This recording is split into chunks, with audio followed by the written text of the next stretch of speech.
ఆయన ప్రవచి ఇందాక మహనీయులు కోట్ చేశారు, అనోభద్రాః కృతవోయంతు విశ్వతః, let noble thoughts enter into our mind from all sides, that is our ancient Moto.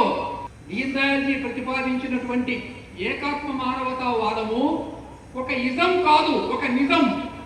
ప్రపంచంలో రెండే వర్గాలు ఉన్నాయి, ఒకటి క్యాపిటలిజం లేకపోతే కమ్యూనిజం. అన్నటువంటి రోజుల్లో ఈ రెండు కాదు, there is a third way and that is the only way అని ప్రతిపాదించిన వాడు పండిత్ దీన్ దయాళ్ ఉపాధ్యాయ.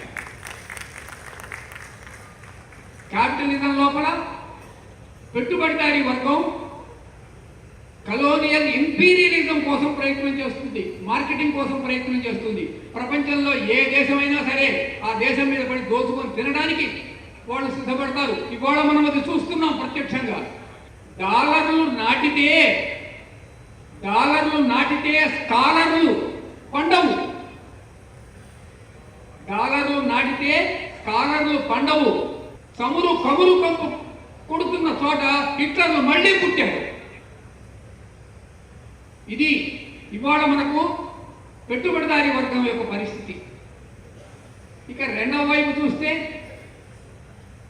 నిన్న ఖమ్మంలో మహాసభలు జరిగినాయి తెలంగాణలో. 1925లో పుట్టింది ఆ పార్టీ, ఎంఎన్ రాయ్, మీలో చాలా మందికి తెలుసు. 1925లోనే రాష్ట్రీయ స్వయం సేవక్ సంఘ్ పుట్టింది.